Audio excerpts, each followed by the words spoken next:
श्री परमात्मने नमः। ओं तमेव माता च पिता तमेव बन्धुश्च सखा तमेव विद्यादाभिनं तमेव सर्वं मम देवदेवा। ओं गुरु ब्रह्मा गुरु विष्णु गुरुदेव महेश्वर गुरुरेव परम ब्रह्म तस्मै श्री गुरुवे नमः। आज আপনাদের সামনে আমরা ভাগবত কথা আলোচনা করব। ভাগবত যিনি বাক্যমনের অতীত, সেই ভগবানের স্বরূপ কিভাবে বোঝা যাবে?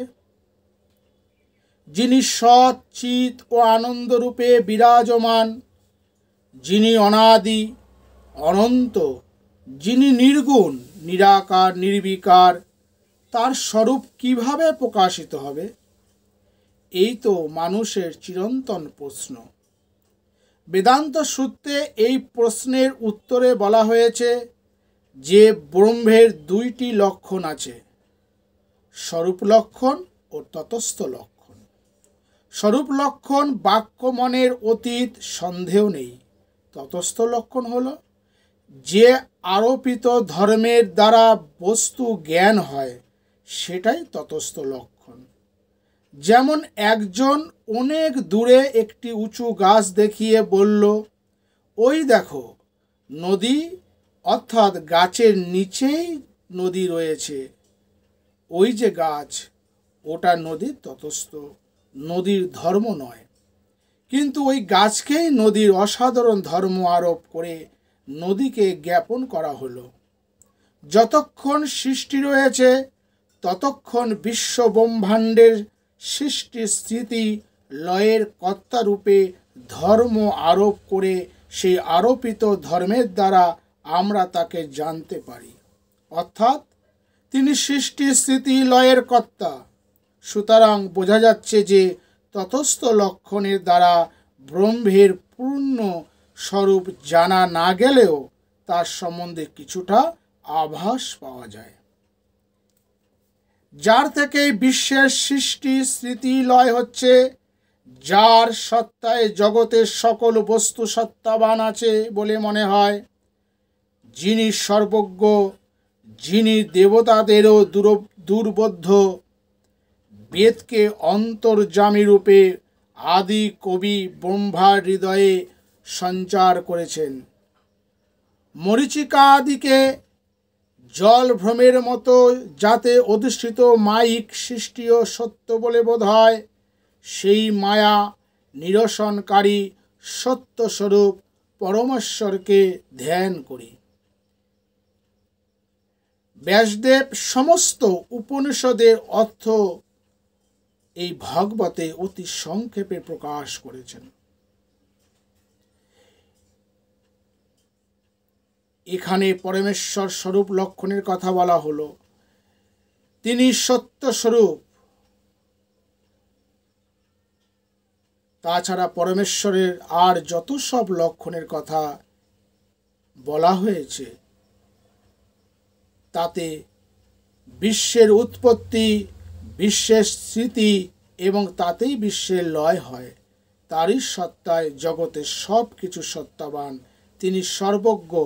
তিনি ব্রহ্মার হৃদয়ে বেদের জ্ঞান সঞ্চার করেছেন। মায়া দূরকারী প্রভৃতি সমস্ত কিছুই পরমেশ্বরের তটস্থ লক্ষণ। শ্রীধর স্বামী তার ব্যাখ্যায় শ্রী অদ্বৈতবাদ আশ্রয় করে অর্থ বোঝাতে চেয়েছেন। আবার দ্বৈত, বিশিষ্টাদ্বৈত প্রভৃতি মতবাদ অবলম্বন করেও এর ব্যাখ্যা রয়েছে। শ্রীমদ্ ভগবত হচ্ছে ভগবানের লীলা বর্ণন তথা গুণ বর্ণনময় শাস্ত্র। ভাগবতেই রয়েছে যে ভাগবত শ্রবণে পরম পুরুষ ভগবান শ্রীকৃষ্ণের ভক্তি লাভ হয়, যার দ্বারা মানুষ শোক মোহ ভয় অতিক্রম করতে পারে। সুতরাং বোঝা যাচ্ছে যে ভাগবত হচ্ছে মুখ্যত ভক্তি শাস্ত্র। ভাগবতের প্রথম শ্লোকেই রয়েছে শতং পরং ধীময়ী, আমরা সত্যস্বরূপ শ্রীকৃষ্ণের পরমেশ্বরের ধ্যান করি। আবার ভাগবতের অন্তিমে দ্বাদশ স্কন্ধে রয়েছে তচ্ছদাদং বিমলং বিশক মমলং সত্যং পরং ধীময়ী। শ্রীধর স্বামী পরং শব্দের অর্থ করেছেন পরমেশ্বর, শ্রীনারায়ণ নামক তথ্য। সুতরাং বোঝা যাচ্ছে যে প্রথম শ্লোক থেকে শেষ শ্লোক পর্যন্ত ভাগবতে শ্রী ভগবানের কথাই রয়েছে। অজ্ঞানের জন্য অনেক জিনিসকেই তো আমরা সত্য বলে মনে করি, কিন্তু যথার্থ সত্যতা কি? শাস্ত্রে সত্যের সংজ্ঞা দেওয়া হয়েছে, যা পূর্বে ছিল, বর্তমানে আছে এবং ভবিষ্যতেও থাকবে, ত্রিকালেই যা থাকে নষ্ট হয় না, তাই সত্য। সুতরাং বোঝা যাচ্ছে যে একমাত্র ভগবান ছাড়া জগতে আর কোনো কিছুই সত্য নয়। আবার কর্তৃত্বের অভিমান, আমি কর্তা, এটা তো কম বেশি সবার মধ্যেই রয়েছে, কিন্তু প্রকৃত কর্তা একমাত্র পরমেশ্বর ছাড়া আর কেউ নয়। মানুষ যখন বুঝতে পারে যে একমাত্র ভগবানই সত্য, তিনিই একমাত্র কর্তা, তখনই মানুষ পরম পুরুষত্ব লাভ করে ধন্য হয়। অসত্যকে সত্য বলে জানা এবং কর্তৃত্বের মিথ্যা অভিমান করা নিয়েই তো এই সংসার। ভাগবতের প্রথম থেকে শেষ পর্যন্ত কেবল এই তত্ত্বই রয়েছে যে ভগবানই সত্য, তিনিই কর্তা, তারই আরাধনা করে অমৃত তত্ত্ব লাভ করে ধন্য হও। ভাগবতের প্রথম শ্লোকের মধ্যেই সমস্ত ভাগবতের তাৎপর্য নিহিত রয়েছে।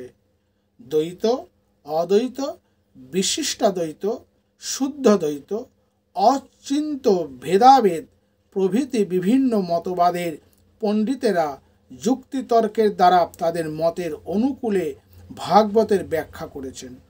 কিন্তু যিনি যেভাবেই ব্যাখ্যা করুন না কেন, সকল ব্যাখ্যার শেষ কথাই এই যে পরতত্ত্বই হল পরমেশ্বর, একমাত্র তিনিই সত্য, তিনিই কর্তা।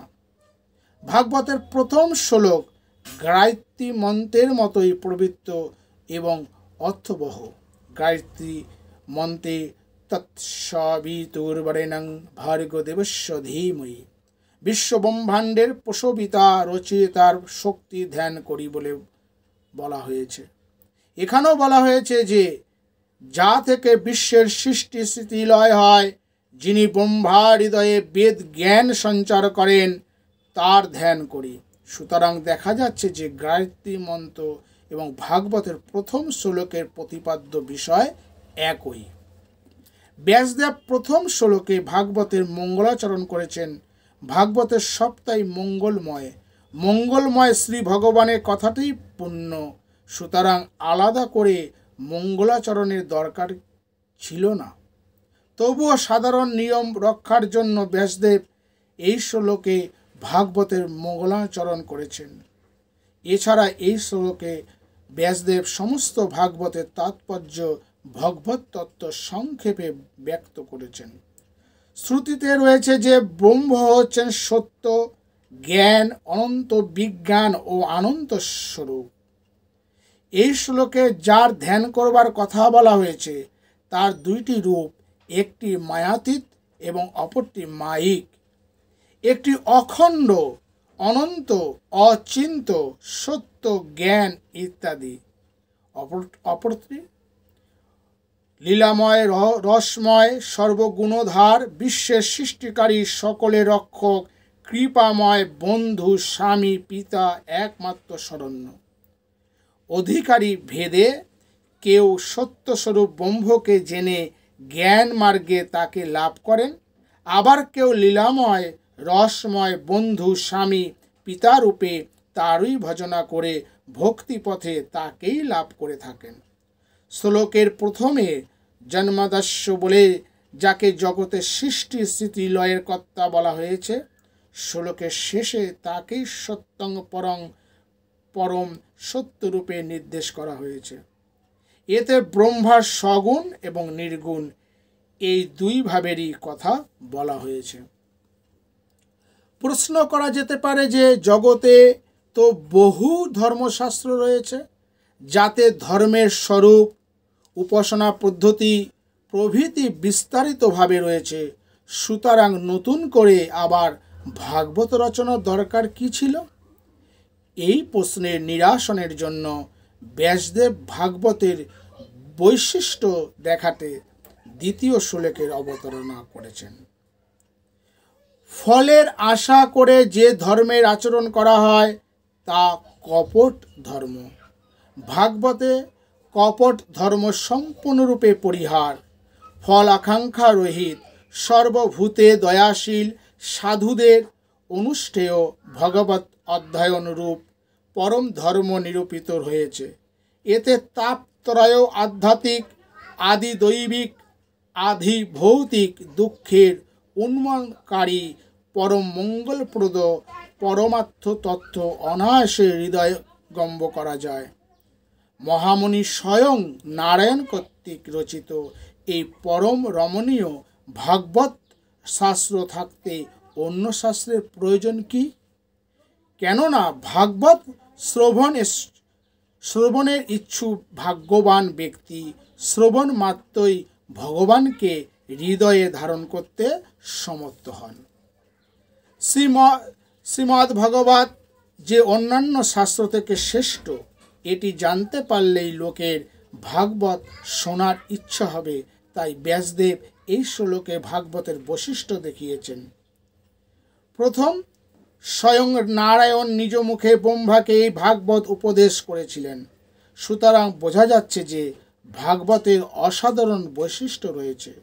দ্বিতীয়, সাধারণ দেখা যায় যে যাগ যজ্ঞ প্রভৃতি ধর্মানুষ্ঠান এবং ধর্মগ্রন্থ পাঠের লক্ষ্য হল ভোগ্যবস্তু লাভ, পূর্ত লাভ, বিত্ত লাভ, যশ লাভ এবং পরলোক স্বর্গবাস। কিন্তু ভাগবত এমনই একটি ধর্মগ্রন্থ যাতে বাসনা কামনার কোনো সম্পর্ক নেই। ভাগবত পাঠে এবং শ্রবণে মানুষ বাসনা পরিহার করে ভগবানে অনুরাগ লাভ করতে সমর্থ হয় এবং ভগবানের আরাধনাই যে পরম মঙ্গলপ্রদ এটি অনুভব করতে পারে। প্রায় সকল শাস্ত্রজ্ঞ সাধনই সকাম, মাৎসর্যযুক্ত এবং ভূদ্রোহী ব্যক্তিদের দ্বারা সাধিত হয়ে থাকে। কোনো বিশেষ কামনা নিয়েই বিশেষ বিশেষ যাগযজ্ঞের অনুষ্ঠান করা হয়। সুতরাং সকাম ব্যক্তিরাই কর্মকাণ্ডের অনুষ্ঠান করে। আবার সকাম কর্মের মধ্যে ফল প্রাপ্তির বৈষম্যের জন্য একে অপরের প্রতি হিংসা, মাৎসর্য পরায়ণ হয়ে থাকে। যেমন পুরাণে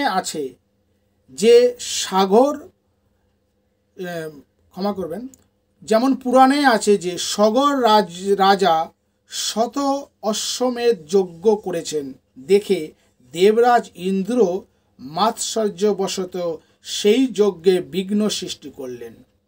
আবার দেখা যায় যে অশ্বমেধ প্রভৃতি যজ্ঞে পশুবধ অসম্ভাবী। পশুবধ ছাড়া এই সব যজ্ঞ হবেই না।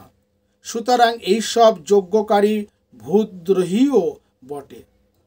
কিন্তু ভাগবত ধর্মের অনুসরণকারীরা মাৎসর্য গন্ধ লেশহীন এবং সর্বভূতে দয়াপরায়ণ। ভাগবত ধর্মে কামনা বাসনার লেশমাত্র নেই। এমনকি তারা মুক্তি কামনা পর্যন্ত ত্যাগ করে একান্তভাবে ভগবত ভজনে নিরত থাকেন। ভগবত ভজনই তাদের কাছে পরম ধর্ম। মন থেকে বাসনা কামনা দূর হলে চিত্ত শুদ্ধ হয় এবং সেই শুদ্ধ চিত্তে ভগবানের স্বরূপ প্রকাশিত হয়ে থাকে। বৈষ্ণব পণ্ডিতেরা সিদ্ধান্ত করেছেন যে ভগবানের আরাধনাই হচ্ছে পরম পুরুষার্থ। মুক্তি অপেক্ষা নিত্য ভক্তি ও নিত্য দাস্য শ্রেষ্ঠ। কেননা জীব তখনই ভগবানের উপাসনা দ্বারা তার লীলা মাধুরী উপভোগ করে থাকেন। বাসনা পরিহার, চিত্তশুদ্ধি, ভগবানে ভালোবাসা এবং ভগবৎ সর্বসত্তা লাভের পক্ষে ভগবানের লীলামাধুরী আস্বাদনই শ্রেষ্ঠ উপায় এবং ভাগবতেই ভগবানের লীলার বিশেষ বর্ণনা রয়েছে। তৃতীয়, জীব সর্বদাই ত্রিতাপ জ্বালায় জ্বলছে। এই ত্রিতাপ হতে নিস্তার পেয়ে সুখের আশা সুদূর পরাহত। কামনা বাসনা, হিংসা, দেশ প্রভৃতি মন থেকে দূর করে একান্তভাবে ভগবানের আরাধনা না করলে কিছুতেই প্রাণে শান্তি আসতে পারে না। ভাগবতে দেখানো হয়েছে যে গোবিন্দের চরণ সেবা করলেই তার কৃপায় জীবের ত্রিতাপ জ্বালা দূর হয় এবং সেই পরম আনন্দ লাভ করে। জীব ভগবানের মায়ায় আত্মবিস্মৃত হয়ে বারবার সংসারে আসে এবং দুঃখ পায়, আবার ভগবানেরই কৃপায় তার চরণাশ্রয় লাভ করে সেই মায়ার প্রভাব থেকে মুক্ত হয় এবং ভগবানের সেবাধিকার লাভ করে ধন্য হয়। নানা লীলা কথা এবং ভক্ত চরিত্র আলোচনা করে ভাগবতে এই তথ্য বিশেষভাবে দেখানো হয়েছে। চতুর্থ, অন্যান্য শাস্ত্রের সাধনে ভগবানকে তৎক্ষণাৎ পাওয়া যায় না। জ্ঞান বৈরাগ্যদির অভ্যাসে ক্রমে চিত্ত শুদ্ধ হলে তখন হৃদয়ে ভগবত তত্ত্বের উন্মেষ হয়। কিন্তু কারো যদি শ্রী ভগবানের নাম ও লীলা বর্ণন প্রধান শ্রীমদ্ ভগবত শুনতে ইচ্ছা হয়, তখনই ভগবান তার হৃদয়ে বাধা পড়েন, তখনই তার হৃদয়ে অবরুদ্ধ হন। ভাগবত শ্রবণে পরীক্ষিত 7 দিনে ভগবানময় ভগবৎ সর্বস্ব হয়েছিলেন। এইসব বৈশিষ্ট্যের জন্য ভাগবত অন্যান্য শাস্ত্র থেকে শ্রেষ্ঠ। আসল কথা হলো এই যে ভাগবত শ্রবণে মন থেকে বাসনা দূর হবে, ভগবানের অহৈতুকী ভক্তি হবে, সংসার জ্বালা দূর হবে এবং অচিরেই ভগবান হৃদয়ে অধিষ্ঠিত হবেন। এই চতুর্বর্গ লাভ হবে। সুতরাং ভাগবত পাঠ অথবা শ্রবণ ভক্তের পক্ষে অবশ্য কর্তব্য। ভগবত রসের ভাবনায় রসিক হে ভক্তবৃন্দ, বেদরূপ কল্পবৃক্ষের যে পরম আনন্দ রসময় ফল, যার নাম শ্রীমদ্ ভাগবত, তা শুকমণির মুখ থেকে নির্গত হয়েছে। এই দিব্য অমৃত ফল সাধনকাল থেকে সিদ্ধিলাভ পর্যন্ত বারবার আস্বাদন করো। আগের শ্লোকে বলা হয়েছে যে সকল শাস্ত্র থেকে ভাগবত শ্রেষ্ঠ। এখানে দেখানো হলো যে বেদের নির্যাস সারবস্তু থেকে ভাগবত তৈরি হয়েছে। সুতরাং ভাগবত হচ্ছে সর্ববেদময়, পরম আনন্দময় এবং পরম রসময়। শুক পাখি যেমন মধুর ফল ছাড়া আর কিছু খায় না, সেই রকম পরমহংস চূড়ামণি আজন্ম সংসার ত্যাগী শুকদেবও পরম মধুর ভাগবত রস ছাড়া অন্য কোনো রস আস্বাদন করেন না। সুতরাং শুকদেবের মুখ থেকে নির্গত এই রসময় ফল পরম মধুর।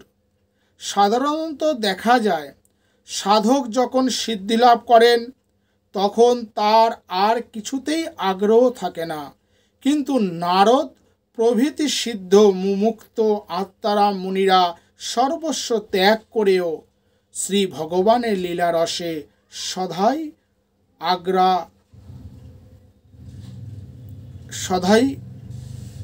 আগ্রহান্বিত। তারা সর্বদা ভগবানের নাম কীর্তনে থাকেন।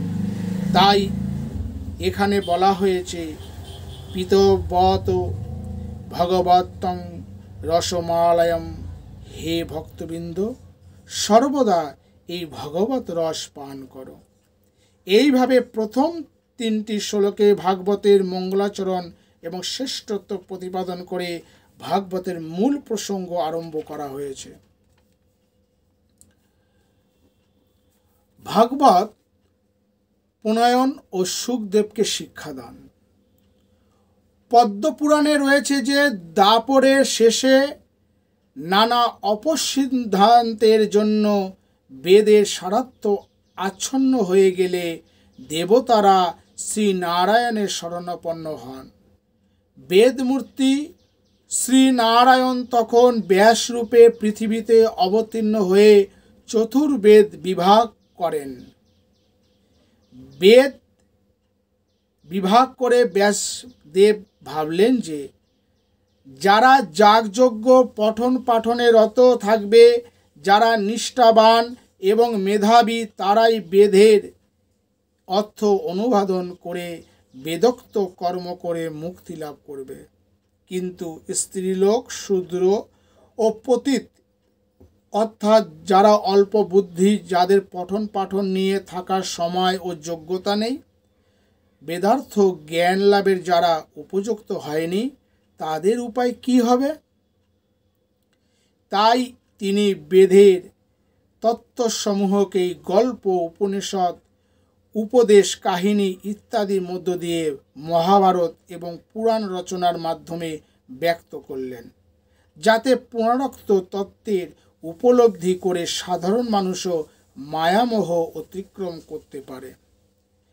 ঋক, যজু, সাম ও অথর্ব এই 4 ভাগে বেদ বিভক্ত হল এবং মহাভারত ইতিহাস এবং স্কন্ধ, পদ্ম প্রভৃতি পুরাণ পঞ্চম বেদ রূপে পরিগণিত হল।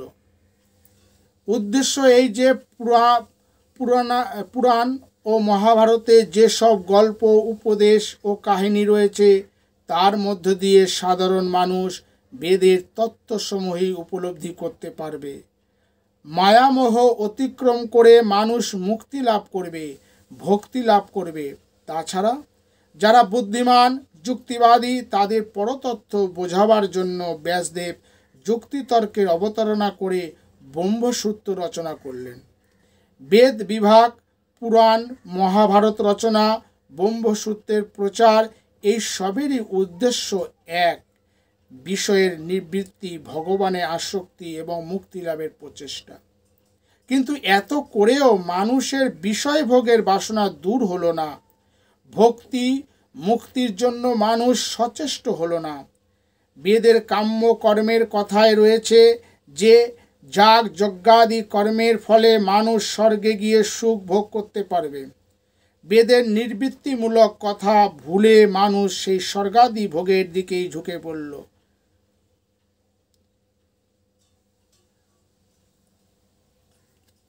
তাই ব্যাসদেব একদিন আপন মনে বসে ভাবছিলেন, বেদ বিভাগ, পুরাণ, মহাভারত এবং ব্রহ্মসূত্র রচনা করেও তো জীবের যথার্থ মঙ্গল হলো না, মানুষের মন নিবৃত্তির দিকে গেল না।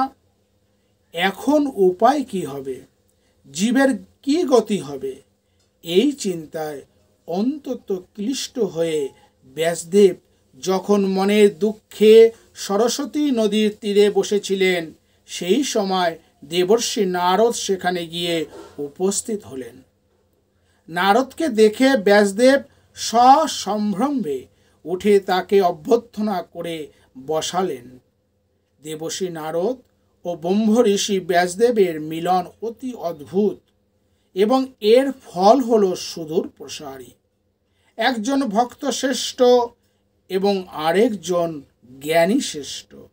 ভক্ত চূড়ামণি নারদ আসন গ্রহণ করলে তারপর জ্ঞানী শ্রেষ্ঠ ব্যাসদেব অজ্ঞানীর মতো বিষণ্ণ বদনে নারদের সামনে বসলেন। ব্যাসদেবের মুখে বিষাদের ছায়া দেখে নারদ ভাবলেন, ভগবানের এ কি অদ্ভুত লীলা! যিনি স্বয়ং জ্ঞানময়, তিনি ব্যাসরূপে অবতীর্ণ হয়ে অজ্ঞানীর অভিনয় করে দেখাচ্ছেন যে ভক্তিহীন জ্ঞানে পরা শান্তি লাভ হয় না। নারদ তখন ব্যাসদেবকে বললেন, তোমাকে তো আর কুশল প্রশ্ন করে কি জিজ্ঞাসা করব? তোমার আর অকুশল কি থাকতে পারে? ধর্মই জীবের একমাত্র জ্ঞাতব্য এবং তা তুমি ভালোভাবেই জানো। তোমার রচিত মহাভারতই তা প্রমাণ। অতি দুর্বোধ্য বেদের তাৎপর্য যাতে অসাধারণ মানুষ বুঝতে পারে, তারই জন্যই তুমি মহাভারত রচনা করেছ।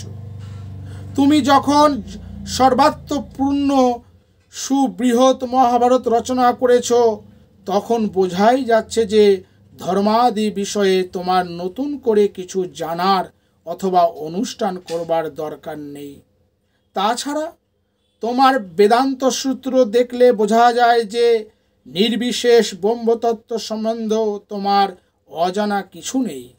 কারণ ব্রহ্মতত্ত্বের পূর্ণ অনুভূতি না হলে কেউই এমন যুক্তিতর্ক দিয়ে ব্রহ্মের স্বরূপ বোঝাতে পারে না।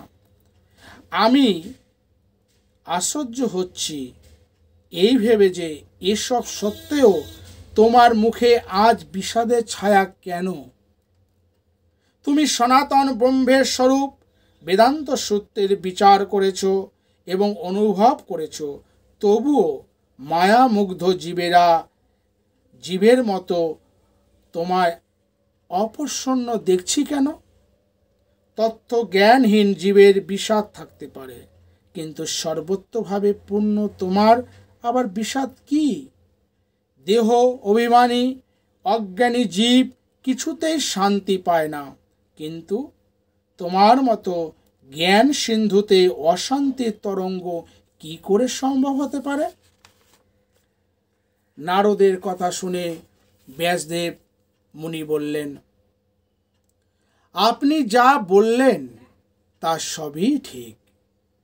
আমি নানা ধর্মের অনুষ্ঠান জগতে প্রচার করেছি, ব্রহ্ম বিচার করে পরম তত্ত্বের অনুভব করেছি, কিন্তু তবু কেন জানি না আমার মনে শান্তি হচ্ছে না। আপনি তো সর্বজ্ঞ, আপনি আমার এই অশান্তির কারণ নির্দেশ করুন। যিনি সর্বকারণেরও কারণ, যার ইচ্ছামতো অনন্ত কোটি ব্রহ্মাণ্ডের সৃষ্টি স্মৃতি লয় হয়, আপনি সেই শ্রী ভগবানের উপাসনা করেন। সুতরাং কোনো বিষয় আপনার অজানা নেই, তাই আপনাকেই প্রশ্ন করছি, ব্রহ্মনিষ্ঠ ও বেদ অধ্যয়নে রত থেকেও কিসের জন্য আমি শান্তি পাচ্ছি না? এইটি বলে আপনি আমায় কৃতার্থ করুন। ব্যাসদেব মুনির কথা শুনে নারদ মুনি বললেন, নারদ বললেন, হে ব্যাসদেব, তুমি তোমার কোনো গ্রন্থেই বলতে গেলে শ্রী ভগবানের বিমল যশ কীর্তন করনি। শ্রী গোবিন্দ গুণকীর্তন শূন্য শুষ্ক জ্ঞানে ভগবানের তৃপ্তি হয় না। সুতরাং তোমার সেই জ্ঞান অপূর্ণ হয়ে রয়েছে। নারদ বললেন, তোমার কাজের অনুসন্ধান করলেই তুমি নিজের ভুল বুঝতে পারবে। তুমি যা করেছ সেই সব কাজের একবার আলোচনা করে দেখো দেখি। তুমি বেদ বিভাগ করেছ, ব্রহ্ম বিচার করেছ ঠিকই, কিন্তু যার নিঃশ্বাস থেকে বেদের সৃষ্টি এবং ব্রহ্মের যিনি আশ্রয়, সেই পরম ব্রহ্ম শ্রী গোবিন্দের গুণ বর্ণনা করেছ কি? শ্রী ভগবৎ প্রীতির সাথে ব্রহ্মা গুণগত জীবের সুখ শান্তির নিত্য সম্বন্ধ। শ্রী ভগবানের প্রীতি সম্পাদন করতে পারলেই চিত্তে শান্তি আসে। তুমি অনেক কাজ করেছ ঠিক, কিন্তু আসলেই ভুলে গেছ অনেক শাস্ত্র রচনা করেছ, তাতে ধর্ম অর্থ কাম মোক্ষ সবই আছে, নেই কেবল শ্রী গোবিন্দের গুণলীলা কীর্তন। তুমি বলবে, কেন? মহাভারত, বিষ্ণু পুরাণ, স্কন্দ পুরাণ প্রভৃতিতে শ্রী গোবিন্দের গুণ বর্ণনা তো রয়েছে। হ্যাঁ, তা রয়েছে বটে, কিন্তু একবার বিবেচনা করে দেখো, এই সব গ্রন্থের গোবিন্দ গুণবর্ণনা প্রাধান্য লাভ করেনি। ধর্ম প্রসঙ্গে কিংবা অন্য কথা প্রসঙ্গে গোবিন্দের বিষয়ে কিছুটা বলা হয়েছে মাত্র, কিন্তু গোবিন্দ গুণ কীর্তনই যে পরম পুরুষত্ব এইভাবে তা তো বর্ণনা করনি। জীব অনাদিকাল থেকে ভগবানকে ভুলে মায়ার বশবর্তী হয়ে সংসারে যাতায়াত করছে। জীব মায়ামুক্ত হলে ভগবত সেবায় আনন্দ লাভ করলেই ভগবানের সন্তোষ। ভক্তিশূন্য শুষ্ক জ্ঞানে কিংবা সাধারণ কর্মের দ্বারা যে সৌভাগ্য লাভ করা যায় না, সুতরাং গোবিন্দ গুণ লীলা কীর্তনে জীবের সার সর্বস্ব রূপে গ্রহণ করা উচিত। তুমি বেদজ্ঞ, কিন্তু বেদ্য পরম পুরুষের কথা কিছু বলনি, তাই তো তুমি অপূর্ণ। এই তোমার মহা ত্রুটি, আর এরই জন্য তুমি মনের শান্তি পাচ্ছ না। আরও দেখো, বিচিত্র রস ভাব অলঙ্কার যুক্ত বাক্য যদি গোবিন্দ গুণবর্ণনহীন হয় তবে তা সাধু ব্যক্তিরা পছন্দ করেন না, কিন্তু অপশব্দের দ্বারা রচিত গোবিন্দ কথাও ভক্তেরা আনন্দের সঙ্গে শ্রবণ বর্ণন ও কীর্তন করে থাকেন, আর তাতেই জীবের সমস্ত পাপ দূর হয়। তাই বলছি, হে মহাভাগ্যবান ব্যাসদেব, তুমি অমোঘ দিক অর্থাৎ ব্যর্থ দৃষ্টি, তোমার জ্ঞান যথার্থ, তুমি শুচিশ্রবা অর্থাৎ পথিত যশা, জগতের জীবের ভববন্ধন মোচনে যদি যথার্থ তোমার অভিলাষ হয়ে থাকে, তবে সত্যরত ভগবানে রত এবং ধীতব্রত দৃঢ়চিত্ত হয়ে একাগ্র চিত্তে অচিন্ত শক্তিশালী শ্রী গোবিন্দের মধুর লীলাবলী বারবার স্মরণ করো। এইভাবে বারবার গোবিন্দ লীলার ধ্যান করতে করতে তোমার মধ্যে গোবিন্দ লীলার স্ফুরণ হবে। তখন তা বর্ণনা করলে জগতের কল্যাণ হবে। বহির্মুখ লোকেরা নানা কথা বলে, নানা কাজ করে, কিন্তু কিছুতেই চিত্তের স্থিরতা আনতে পারে না।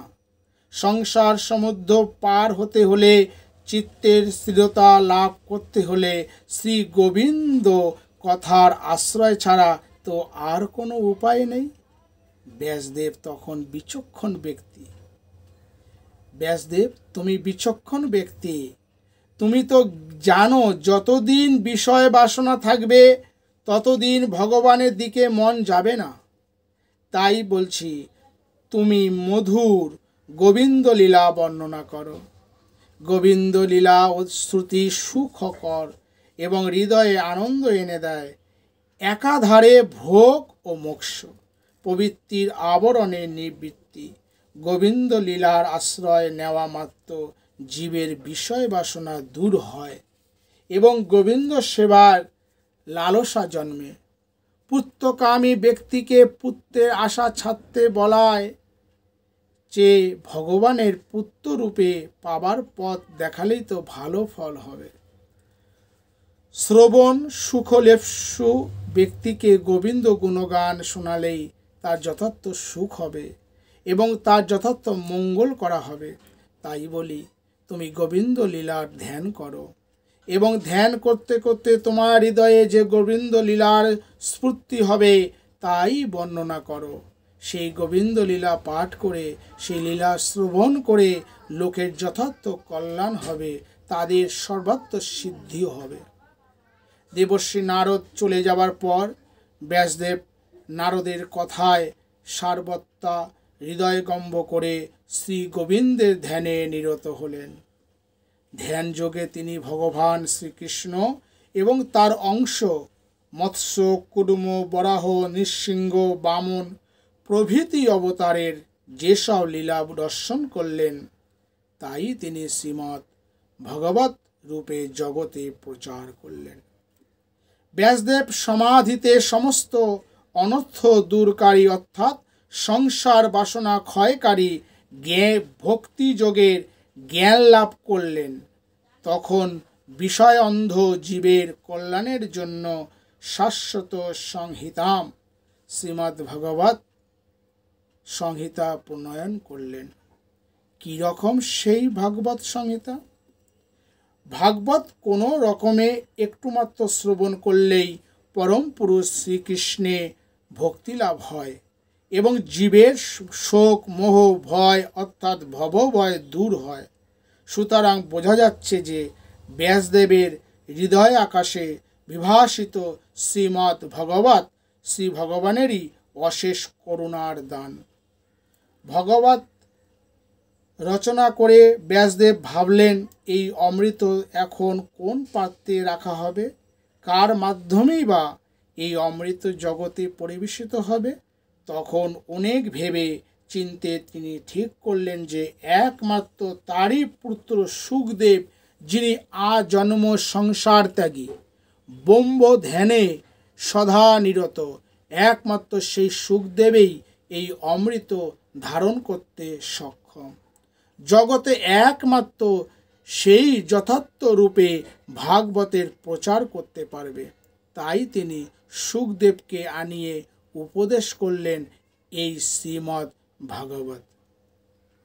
ব্যাসদেব রোমহর্ষণ নামে সুতকে বিভিন্ন পুরাণ শিখিয়েছিলেন। দেখা যায় পুরাণ বক্তা সুতেরা ছিলেন জাতিতে শূদ্র। তারা বেদ পাঠ করেননি, কিন্তু তারা ছিলেন যথার্থ ধর্মপরায়ণ এবং শ্রুতিধর। একবার শুনলেই সব মনে রাখতে পারতেন। ইতিহাসে এবং পুরাণে এরা ছিলেন অসাধারণ পণ্ডিত।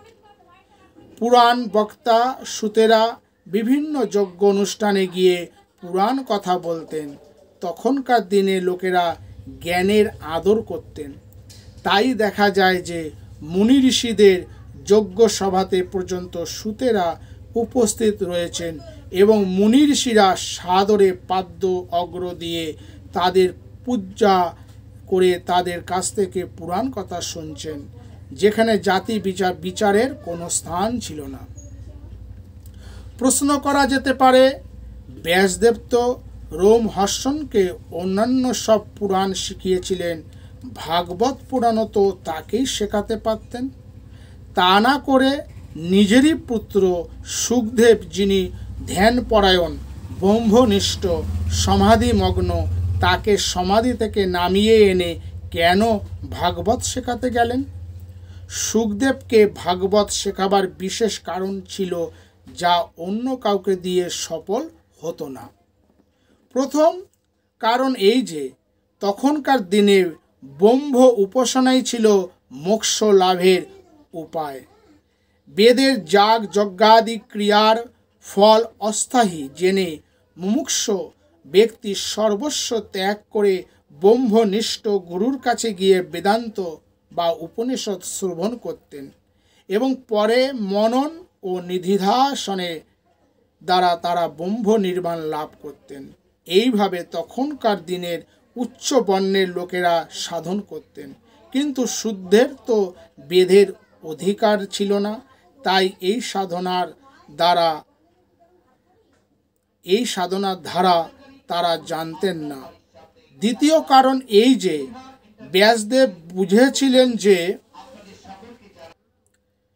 ব্যাসদেব মুনি বুঝেছিলেন যে কালের প্রভাবে মানুষের আয়ু ও শক্তি কমে যাবে। তখন তাদের পক্ষে নির্গুণ নিরাকার ব্রহ্মের উপাসনা অন্তত কঠিন হবে। তাই তিনি ভাগবতের এই মতবাদ প্রচার করলেন। বেদ, যজ্ঞ, যোগ, নিত্য নৈমিত্তিক কর্ম, জ্ঞান, তপস্যা, ধর্ম এবং গতি সমস্তই বাসুদেব পর, অর্থাৎ বাসুদেবই সকলের লক্ষ্য, গোবিন্দই মোক্ষপ্রদ।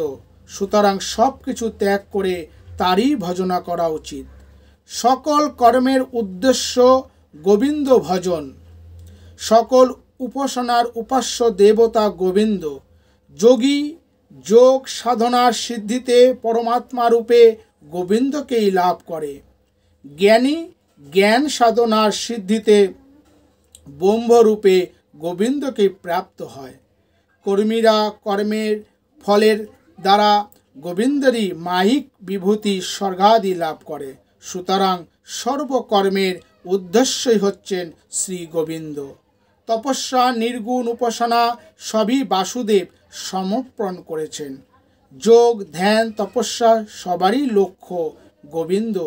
তিনি একমাত্র জ্ঞাতব্য, একমাত্র বস্তু। বাসুদেবী পরম ব্রহ্ম। সগুণ এবং নির্গুণ। তাকে ভক্তি করলেই নির্গুণ ব্রহ্মেরও জ্ঞান লাভ হবে। একান্তভাবে ভগবান বাসুদেবকে ভজনা করলে অচিরেই বৈরাগ্য এবং ব্রহ্ম সাক্ষাৎকার রূপ জ্ঞান লাভ হয়। কিন্তু মুনি ঋষিদের কাছে এই নতুন ভক্তিবাদ প্রচার করা তো সহজ নয়। এই মতবাদ প্রচার করতে গেলেই নানা প্রশ্ন, সংশয়, বিতর্ক, বিরক্তি আসবে এবং তার সমাধানের জন্য আবার ব্যাসদেবকেই তাদের সম্মুখীন হতে হবে। কিন্তু এই ভাগবতবাদ, ভক্তিবাদ যদি আজন্ম শুদ্ধ, সদামুক্ত, নির্গুণ, নিরাকার, ধ্যাননিষ্ঠ এবং ব্রহ্ম ঋষিদের মধ্যে শ্রেষ্ঠ সুখদেবকে দিয়ে প্রচার করানো যায়, তাহলে আর কোনো সংশয় থাকবে না, কারোর মনেই আর কোনো প্রশ্ন উঠবে না। কারণ সকলেই দেখবে যিনি জ্ঞানী, শ্রেষ্ঠ, বরিষ্ঠ ব্রহ্মবিদ, তিনিই ভগবানের তত্ত্ব এবং ভক্তিযোগের কথা বলছেন। আর যদি কোনো সংশয় ওঠেও, তবে সর্বশাস্ত্রজ্ঞ তত্ত্বদ্রষ্টা সুখদেবই তা নিরসন করতে পারবেন। সুতরাং বোঝা যাচ্ছে যে তখনকার সময় ভাগবত তত্ত্ব বলা এবং ভক্তিবাদের মহিমা প্রতিপাদন করার সামর্থ্য একমাত্র সুখদেব ছাড়া আর কারোরই ছিল না। এছাড়াও আরও একটি তৃতীয় কারণ ছিল। ভাগবতে মধুরভাবে ভগবানের আরাধনায় কথা বলা হয়েছে এবং শ্রীকৃষ্ণের রাসলীলাকে তার সর্ব উৎকৃষ্ট লীলা বলে প্রচার করেছেন। সামান্যতম স্বার্থ ও ভোগ বাসনার গন্ধ থাকলে এই মাধুর্য ভাবের সাধনা সম্ভব নয়। মনে প্রাণে সম্পূর্ণ প্রবৃত্ত হতে না পারলে রাসলীলার ভাব বোঝা যাবে না। তাই সম্পূর্ণ নিষ্কাম, সর্ববাসনারহিত, নিত্য শুদ্ধ, বুদ্ধ মুক্ত, আধার ছাড়া ভগবানের কামগন্ধহীন অপ্রাকৃত প্রেমলীলা সাধু সমাজের সামনে কেউ বর্ণনা করতেই পারবেন না। সেই জন্য ব্যাসদেব ভাগবত প্রচারের জন্য সুখদেবকেই মনোনীত করলেন। মনোনীত তো করলেন, কিন্তু সুখদেবকে পাবেন কোথায়? তিনি তো পূর্ণ জ্ঞান নিয়েই জন্মেছেন, আজন্ম সন্ন্যাসী। তাই কোনো রকম বিধি নিষেধ, মায়া মোহের বশীভূত ছিলেন না। জন্মগ্রহণ করেই তিনি তত্ত্ব ধ্যানে রত হয়ে গভীর বনে চলে গেলেন। এদিকে পিতা ব্যাসদেব পুত্র স্নেহে কাতর হয়ে হে পুত্র, হে পুত্র বলে ডাকতে ডাকতে সুখদেবকে পেছনে ছুটতে লাগলেন। সেই সময় সুখদেবের পেছনে ছুটতে ছুটতে কিছু দূর গিয়ে ব্যাসদেব দেখলেন যে একটি জলাশয়ে অপ্সরারা স্নান করছেন। যুবা পুরুষের আকৃতি, উলঙ্গ সুখদেব সেখান দিয়ে চলে গেলেও অপ্সরারা তাকে দেখে কিছুমাত্র লজ্জিত বা সংকুচিত হলেন না। কিন্তু পরক্ষণেই তারা ব্যাসদেবকে দেখে লজ্জায় জড়সড় হলেন। এই দেখে ব্যাসদেব তাদের জিজ্ঞাসা করলেন, তোমাদের ব্যবহার দেখে আমি অন্তত আশ্চর্য হয়েছি। উলঙ্গ যুবা পুরুষ আমার পুত্র সুখদেব এখান দিয়ে চলে গেল, তাতে তোমাদের কোনো রকম লজ্জা অথবা সংকোচ হলো না। আর আমি বৃদ্ধ, কাপড় পরে রয়েছি, তবুও দূর থেকে আমাকে দেখেই তোমরা লজ্জা পেলে, এর কারণ কি? অপ্সরারা বললেন, আগে যে মহাপুরুষ চলে গেলেন তার তো স্ত্রী পুরুষের জ্ঞানই নেই। সমস্ত ভেদ জ্ঞানের সীমা অতিক্রম করে তিনি ব্রহ্মজ্ঞানে প্রতিষ্ঠিত। সুতরাং তাকে দেখে আমাদের সংকোচ হবার তো কোনো কারণ নেই। কিন্তু আপনি তো ভেদ জ্ঞান অতিক্রম করতে পারেননি। আমাদের দেখে আমাদের দেখে আপনার স্ত্রীবোধ হয়েছে, আর সেই জন্যই তো আপনি আমাদের লজ্জা করা অথবা না করার প্রশ্ন করেছেন। অপ্সরাদের কথায় ব্যাসদেবের চমক ভাঙল। ভাবলেন, ঠিকই তো, আমি পুত্র বলে ডেকে ডেকে কার পেছনে চলছি? যে মায়ামোহের অতীত আর কি পিতামাতার জ্ঞান থাকতে পারে? তখন ব্যাসদেব পুত্রের অনুগমনে বিরত হয়ে ফিরে এলেন। এরপর বহু বছর কেটে গেছে। ব্যাসদেব ভগবত রচনা করে ভাবলেন যে সদ্য ভক্তি মুক্তিপ্রদ এই ভাগবত ভাব জগতে প্রচার করা দরকার এবং তার একমাত্র সুযোগ্য অধিকারী হচ্ছেন শুকদেব। কিন্তু তাকে পাওয়া যাবে কোথায়? সে তো ব্রহ্ম ধ্যানে সমাধিস্থ হয়ে কোনো গভীর অরণ্যে অথবা পর্বত কন্দরে রয়েছে। আবার ভাবলেন যে ভগবানের নামের তো এমনই মহিমা, এমনই আকর্ষণীয় শক্তি যা ব্রহ্মজ্ঞানীর মনকে পর্যন্ত সমাধি থেকে নামিয়ে ভগবত লীলার স্মরণে নিয়োজিত করে। প্রশ্ন করা হয়েছিল যে যারা আত্মারাম ব্রহ্ম মননশীল তারা তো সকল প্রকার বিধি নিষেধের অতীত, তাদের চাইবার কিংবা পাবার তো কিছুই নেই, সুতরাং তাদের শাস্ত্রপাঠ করার কিংবা শোনবার পবিত্র হয় না।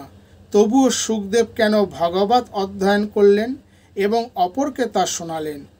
উত্তরে বলা হয়েছে, ভগবানের এমনই আকর্ষণ যে নিবৃত্তিনিষ্ঠ আত্মারামেরা পর্যন্ত ভগবানের অহৈতুকী ভক্তি লাভ করে থাকেন, ভগবত লীলা শ্রবণে লালসা যুক্ত হয়ে পড়েন।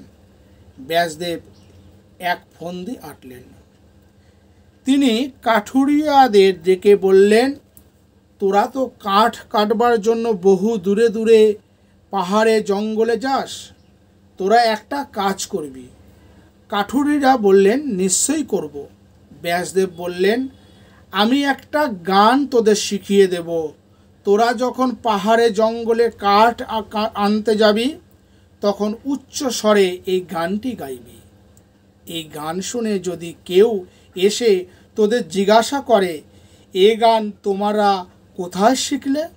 তখন তোরা আমার নাম করবি না, শুধু বলবি তুমি তাকে দেখবে। তখন সে যদি রাজি হয় তবে তাকে আমার কাছে নিয়ে আসবি। ব্যাসদেব তখন ভাগবত থেকে শ্রীকৃষ্ণের কিশোর বয়সের একটি রূপ বর্ণনা সূচক শ্লোক গান কাঠুরিয়াদের শোনালেন বা শেখালেন। অতি সুন্দর ময়ূরপুচ্ছ যার শিরভূষণ, নটশ্রেষ্ঠের মতো সুন্দর যার শরীর, যার কানে কর্ণিকা ফুলের কুণ্ডল শোভা পাচ্ছে, যিনি পীত বসন পরিধান করেছেন, গলায় বৈজন্তী মালা ধারণ করে তিনি অধর সুধায় বংশীধ্বনি করছেন, গোপ বালকেরা তার মহিমা কীর্তন করছেন এবং তিনি নিজ পদাঙ্গ চিহ্নে পরিশোভিত বৃন্দাবনে প্রবেশ করলেন। দূর থেকে এই পরম মনোহর গীত ধ্বনি শুকদেবের কানে যেতেই ধীরে ধীরে তিনি সমাধি থেকে বুদ্ধিত হলেন। এই প্রসঙ্গে ঠাকুর শ্রী শ্রী রামকৃষ্ণ কথামৃত থেকে একটু উদ্ধৃত দিচ্ছি। শুকদেব সমাধিস্থ ছিলেন, নির্বিকল্প সমাধি, জড় সমাধি। ঠাকুর নারদকে পাঠিয়ে দিলেন, পরীক্ষিতকে ভাগবত শোনাতে হবে। নারদ দেখলেন জ্বরের ন্যায় শুকদেব বাহ্যশূন্য বসে আছেন। তখন বীণার সঙ্গে হরির রূপ 4 শ্লোকে বর্ণনা করতে লাগলেন। প্রথম শ্লোকে বলতে বলতে শুকদেবের রোমাঞ্চ হলো। ক্রমে অশ্রু অন্তরে হৃদয়ের মধ্যে চিন্ময় রূপ দর্শন করতে লাগলেন। জড় সমাধির পর আবার রূপ দর্শনও হলো। আমরা আবার প্রচলিত কাঠুরিয়াদের গানেই ফিরে যাই। কৃষ্ণ বিষয়ক গান শুনতেই শুকদেব সমাধি থেকে বুদ্ধিত হয়ে মুগ্ধ হয়ে সেই গান শুনতে লাগলেন। ভাবলেন, কারা এ গান গাইছে? কাঠুরিয়ারা কাছে গিয়ে প্রশ্ন করলেন। এ গান তোমরা কোথায় শিখলে? কাঠুরিয়ারা বললেন, তুমি তার কাছে যাবে? সুখদেব রাজি হতেই কাঠুরিয়ারা তাকে ব্যাসদেবের কাছে নিয়ে এলেন। সুখদেব জিজ্ঞাসা করলেন, বাবা, এই গানের বিষয় কে? ব্যাসদেব বললেন, তিনি হলেন পরম ব্রহ্মেরই এক পরম মাধুর্যমণ্ডিত মূর্তি। ইনি হলেন লীলাময় ব্রহ্ম, ভগবান শব্দবাচ্য।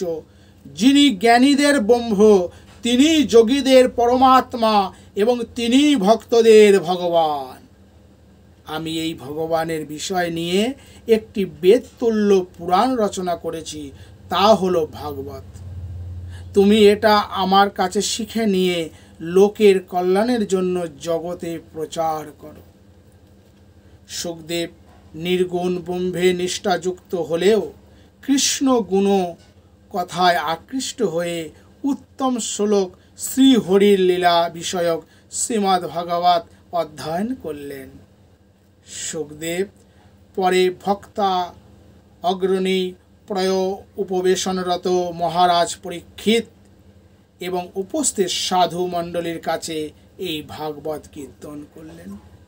তারপর থেকেই পরমহংসদের সংহিতা রূপে শ্রীমদ্ ভাগবত প্রচারিত হতে থাকে। একদিকে কলিকাল আরম্ভ হতে শৌনকাদি বহু ঋষিরা ভাবলেন কলিকালে মানুষের মন স্বভাবত ভগবানকে ভুলে বিষয়ে আসক্ত হবে, কিন্তু যারা সদা সর্বদা ভগবত অধ্যয়নে থাকতে চায়, কলির প্রভাবে তাদেরও যদি ভগবত বিস্ফোরণ হয়, তবে তা আমাদের উপায় কি হবে? কোথায় গেলে কলির প্রভাব থেকে রেহাই পাব? এই রূপ চিন্তা করে তারা সৃষ্টিকর্তা ব্রহ্মার আরাধনা করতে আরম্ভ করলেন। ব্রহ্মা তাদের দর্শন দিয়ে বললেন, তোমরা নিমিষার অরণ্যে গিয়ে ভগবান বিষ্ণুর আরাধনা করো, তাহলে কলির প্রভাবে তোমরা লিপ্ত হবে না। নমিষ্য অরণ্যকে অনিমিষ ক্ষেত্র বলা হয়, কারণ শ্রী ভগবানের দৃষ্টি কখনো এই স্থান থেকে লুপ্ত হয় না। তিনি সর্বদা এই স্থানকে রক্ষা করেন।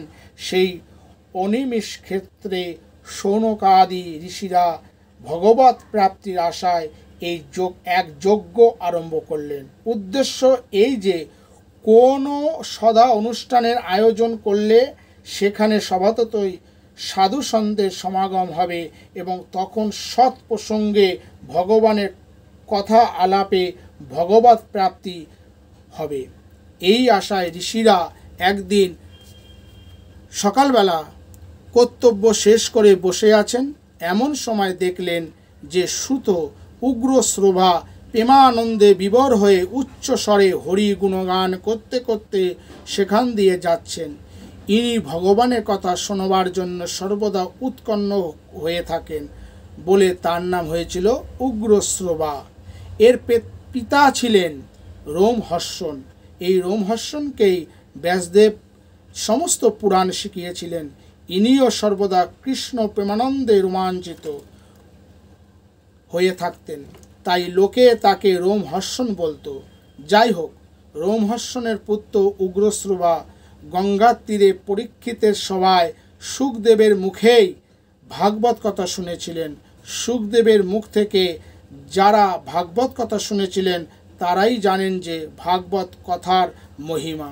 তাই ভাগবতেই রয়েছে যে সুখদেবের মুখ থেকে ভাগবত কথা শুনবার জন্য সেই সময় পরীক্ষিতের সভায় বহু ব্রহ্ম ঋষি, দেবশ্রী, মহেশ্রী উপস্থিত হয়েছিলেন। যে যাই হোক, এই উগ্রসভা সুখদেবের মুখ থেকে ভাগবত কথা শুনে ভগবত ভাবে বিভোর হয়ে নৈমিষারণ্যে পথ দিয়ে যাচ্ছিলেন।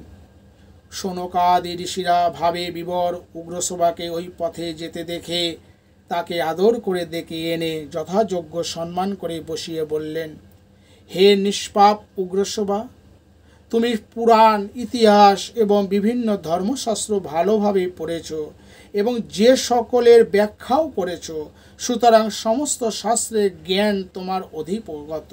তত্ত্বজ্ঞানীদেরও যিনি শ্রেষ্ঠ সেই ব্যাসদেবের এবং অনন্য সগুণ ও নির্গুণ ব্রহ্মতত্ত্বজ্ঞ মুনিরা যা জানেন তাদেরই কৃপায় তুমিও সেই সব শাস্ত্রে পারদর্শী হয়েছ। ব্যাসদেব, বশিষ্ঠ প্রভৃতি ঋষিদের জ্ঞানের তুলনা হয় না ঠিক, কিন্তু গুরু এবং ভগবত কৃপায় তুমিও সেই সব জ্ঞানের অধিকারী হয়েছ। তাছাড়া ভক্তের মুখে ভাগবত কথা অতি অপরূপ এবং তা শোনা মাত্র হৃদয়ে ভক্তিভাবের উদয় হয়। তুমি পরম ভক্ত, তাই তোমায় বলছি, সমস্ত শাস্ত্র পাঠ করে কলিকালে জীবের পক্ষে একান্ত মঙ্গলপ্রদ এবং আশু হিতকারী বলে তুমি যা স্থির করেছ তা আমাদের বলো। তুমি বহু শাস্ত্র পড়ে যা জেনেছ, যা বুঝেছ, তার সার আমাদের বলো। বিভিন্ন শাস্ত্রে বিভিন্ন মত এবং পথের কথা রয়েছে, যে সবের সাধন বহু সময় সাপেক্ষ। তাছাড়া সাধনার সময় কোথায় যে কোনো ত্রুটি হবে তা তো ঠিক নেই। কলিকালে আবার মানুষের আয়ু অন্তত কম। সুতরাং এমন যদি কোনো সাধনার কথা তুমি জেনে থাকো, যাতে অতি অল্প সময়ে বিনা বাধায় সিদ্ধ হয়ে মানুষ পরম পুরুষত্ব লাভ করতে পারবে, তবে তা আমাদের বলো।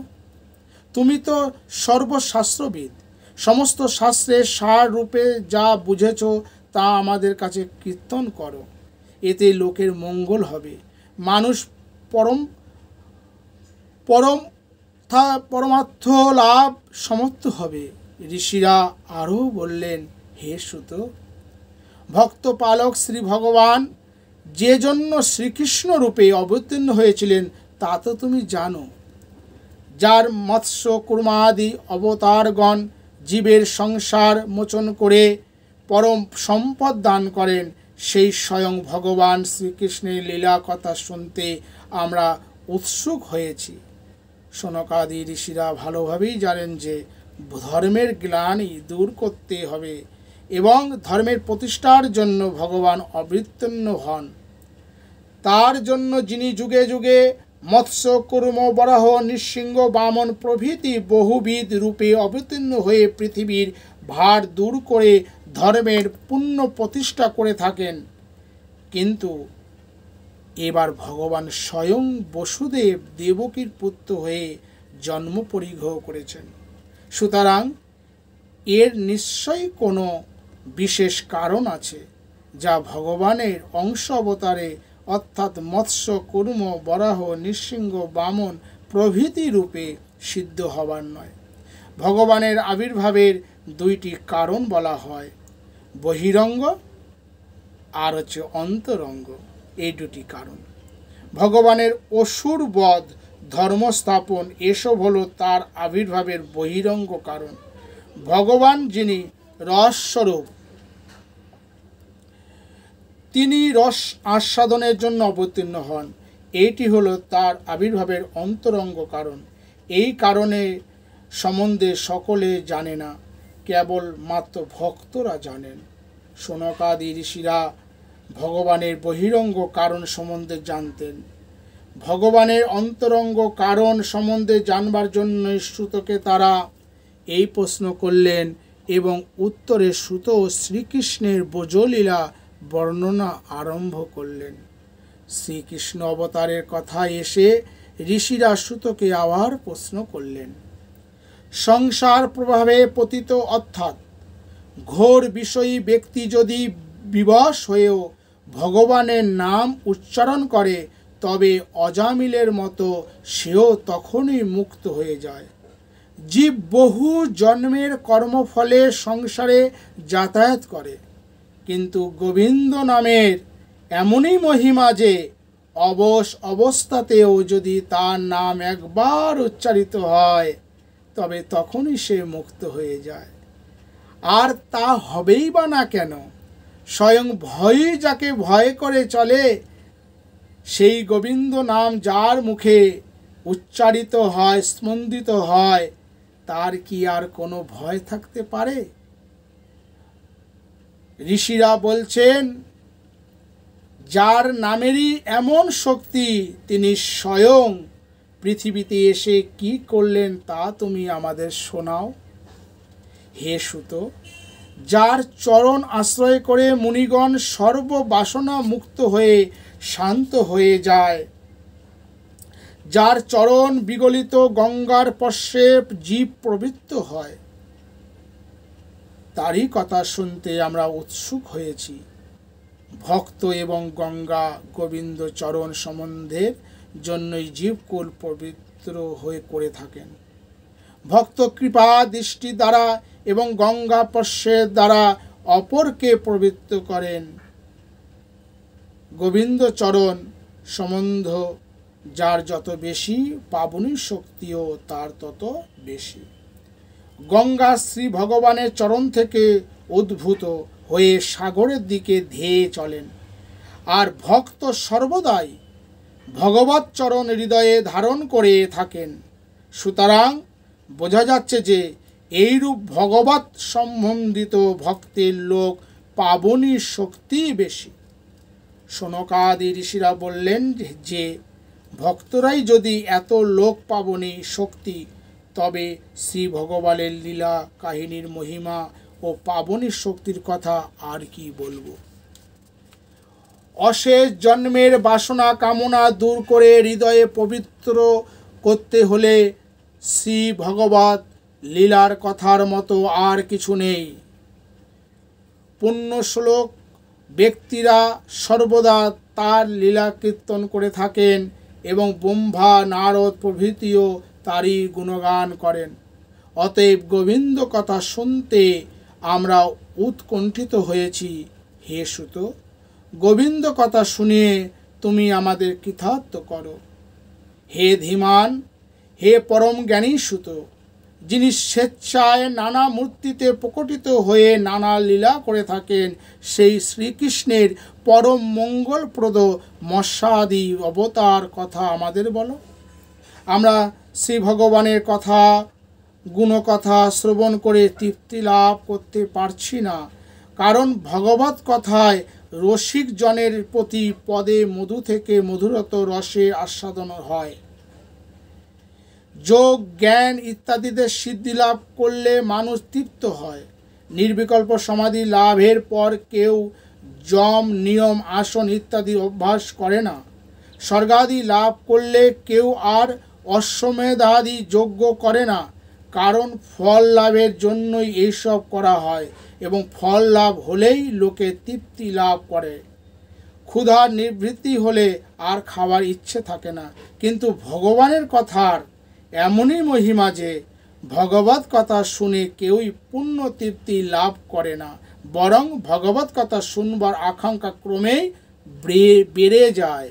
অতএব হে সুত, কপট মানুষ অর্থাৎ যিনি বাস্তবিক মানুষ নন, সেই ভগবান কেশব বলরামের সাথে অবতীর্ণ হয়ে যেসব অলৌকিক কর্ম করেছেন তা আমাদের কাছে তুমি বলো। শ্রী ভগবানকে তো সকলে চিনতে পারে না। যারা মায়ার মোহে অন্ধ, তারা তার লীলা দেখে তাকে সাধারণ মানুষ বলেই ভাবে। তিনি হে নররূপী পরমব্রহ্ম, এটা তার কৃপা ছাড়া কেউই বুঝতে পারে না। ভক্তিহীনদের কাছে অপ্রকাশ্য শ্রীকৃষ্ণের লীলা কথা আমাদের কাছে তুমি কীর্তন করো। শনকাদি ঋষিরা সুতকে আরও একটি প্রশ্ন করেছিলেন।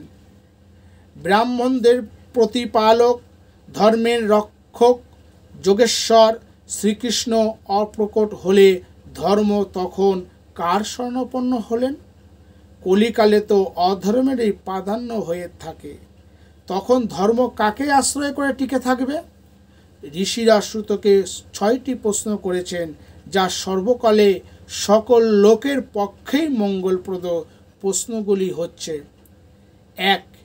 জীবের ঐকান্তিক মঙ্গল কিসে হয়? 2. সর্বশাস্ত্রের সার কি? 3. শ্রীকৃষ্ণ দেবকীর গর্ভে কেন জন্মগ্রহণ করেছিলেন? 4.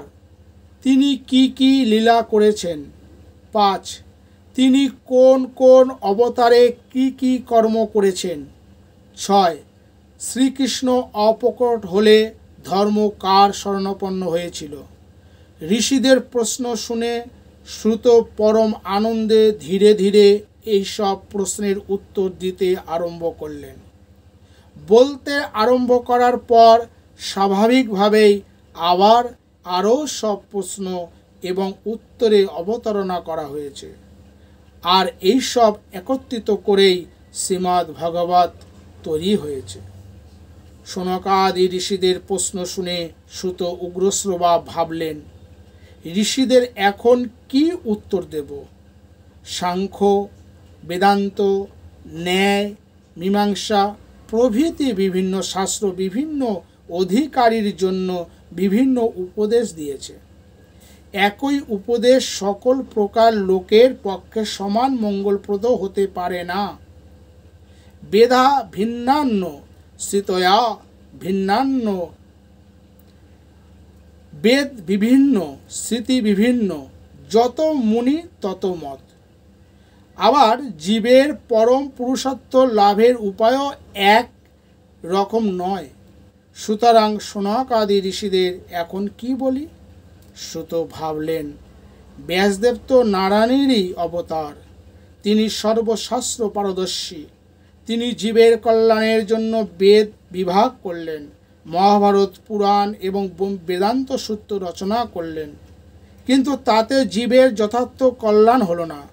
পরিশেষে নারদের উপদেশে তিনি গোবিন্দ লীলা বর্ণনা করে কৃতকৃত্য হলেন। শ্রীকৃষ্ণ লীলা শ্রবণ কীর্তনের ফলে যে অনায়াসে পরম পুরুষত্ব লাভ হয়, এ তো কেবল কথার কথা নয়, সকলের সামনে পরীক্ষিত সত্য। যারা আত্মরাম তারা সর্বদা নিজের আনন্দে নিজেই বিভোর হয়ে থাকেন। বাইরের দিকে তাদের কোনোই দৃষ্টি থাকে না, কিন্তু তারাও ভগবানের লীলা কথায় পরম আনন্দ লাভ করেন। আর আত্মারাম শিরোমণি শ্রী সুখদেব গোস্বামী এই গোবিন্দ লীলা কথা শুনিয়ে ব্রহ্মশাপগ্রস্ত মহারাজ পরীক্ষিতকে 7 দিনের মধ্যে পরম পুরুষত্ব প্রদান করেছিলেন। অতএব অনায়াসে পরম পুরুষত্ব প্রদানের শক্তি হরিকথার থেকে আর কোনো কিছুতেই বেশি নেই। সুতরাং সনকাদি ঋষিদের প্রশ্নের উত্তরে আমি এখন গোবিন্দ গুণলীলা বর্ণন প্রধান শ্রীমদ্ ভাগবত কথা বলবো। আর এই ভাগবত কথা তো আমি গুরু শ্রী সুখদেবের মুখ থেকেই পরীক্ষিতের সবাই শুনে এসেছি। এই ভেবে সুত সনকাদি ঋষিদের বললেন। সুত উবাচ, সুত বললেন, হে ঋষিগণ, মহা তেজস্বী শ্রী সুখদেব যখন গঙ্গার তীরে শ্রীমদ্ ভাগবত কথা কীর্তন করলেন, তখন আমি এক পাশে বসে তারই কৃপায় কিছু শুনেছি। এখন আমার শ্রবণ ও ধারণা অনুসারে আপনাদের কাছে তা কীর্তন করব। এতেই আপনাদের সমস্ত সংশয় নিরসন হবে। তবে আমি সেখানে উপস্থিত ছিলাম বটে, কিন্তু সুখ মুখ নিগ্রত শ্রীকৃষ্ণ লীলারস কতটুকু গ্রহণ করতে পেরেছি জানি না। যার যেমন আধার সে তেমনি তো গ্রহণ করে থাকে। আমিও আমার মতোই গ্রহণ করেছি। তার মধ্যে আবার আমার যতটুকু বলবার শক্তি আছে ততটুকুই মাত্র বলতে পারবো। আপনারা অবহিত চিত্তে শ্রী ভাগবত কথা শুনুন। এইভাবে সুখ বর্ণিত শ্রীমদ্ ভাগবত সুত উগ্রসভা কর্তৃক সনকাদি ঋষিদের কাছে বর্ণিত হয়েছিল।